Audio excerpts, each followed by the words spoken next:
مرنے کے بعد اگر پتہ چلے کہ نعوذ باللہ اللہ کا وجود نہیں تو کیا ہوگا؟ اس سوال کا جواب پوچھنے والے کو کیسے ہدایت ملی؟ ناظرین، اس سوال کو پوچھنے والے کا نام ہریش کمار تھا، جو بھارت کی ایک بہت بڑی یونیورسٹی میں لیکچرر تھے۔ 1986 میں ایک بہت بڑے سائنسدان اسٹیفن ہاکنگ کے لیکچر سن کر وہ اتنا متاثر ہوئے کہ خدا کے وجود سے ہی انکار کر دیا۔ وہ مسلمانوں سے اس کے متعلق بحث کرتے تھے، یہاں تک کہ ڈاکٹر ذاکر نائک سے بھی اس نے سوال کیا تھا اور وہ بھی ان کو مطمئن نہیں کر سکے تھے۔ ڈاکٹر ہریش کمار نے بتایا کہ 2005 میں ایک دن ہمارے گھر ایک مسلمان سبزی فروش نے بیل بجائی۔ میں نے اسے چائے کی آفر کی اور اس نے قبول کر لی۔ وہ ایک ایماندار شخص تھا۔ میں نے حسب روایت اس سے اس موضوع پر بحث شروع کر دی۔ 30 منٹ کی گفتگو کرنے کے بعد مجھے اندازہ ہوا کہ وہ ایک سیدھا سادہ مسلمان ہے۔ گفتگو کے اختتام پر اس نے جاتے جاتے ایک بہت بڑی بات کر دی جس نے میری زندگی ہی بدل دی۔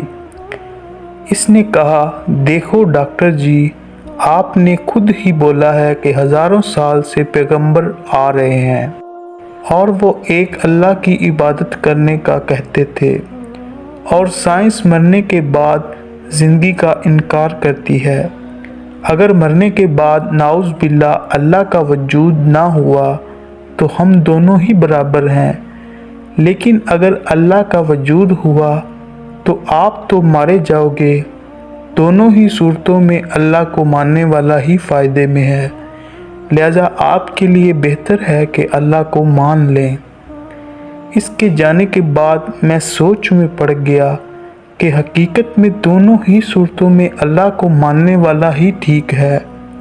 اس سوچ کے بعد میں نے ریسرچ شروع کی کہ کون سا آسمانی مذہب ٹھیک ہے۔ بالآخر اللہ نے سچے مذہب اسلام تک مجھے پہنچا دیا اور الحمدللہ میں اب مسلمان ہوں۔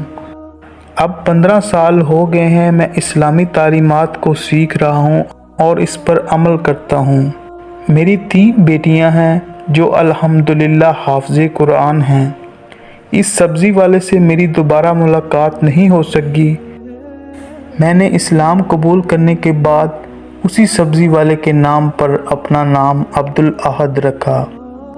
ناظرین، اللہ نے ایک عام سے مسلمان سبزی والے سے اس کو ہدایت بخشی۔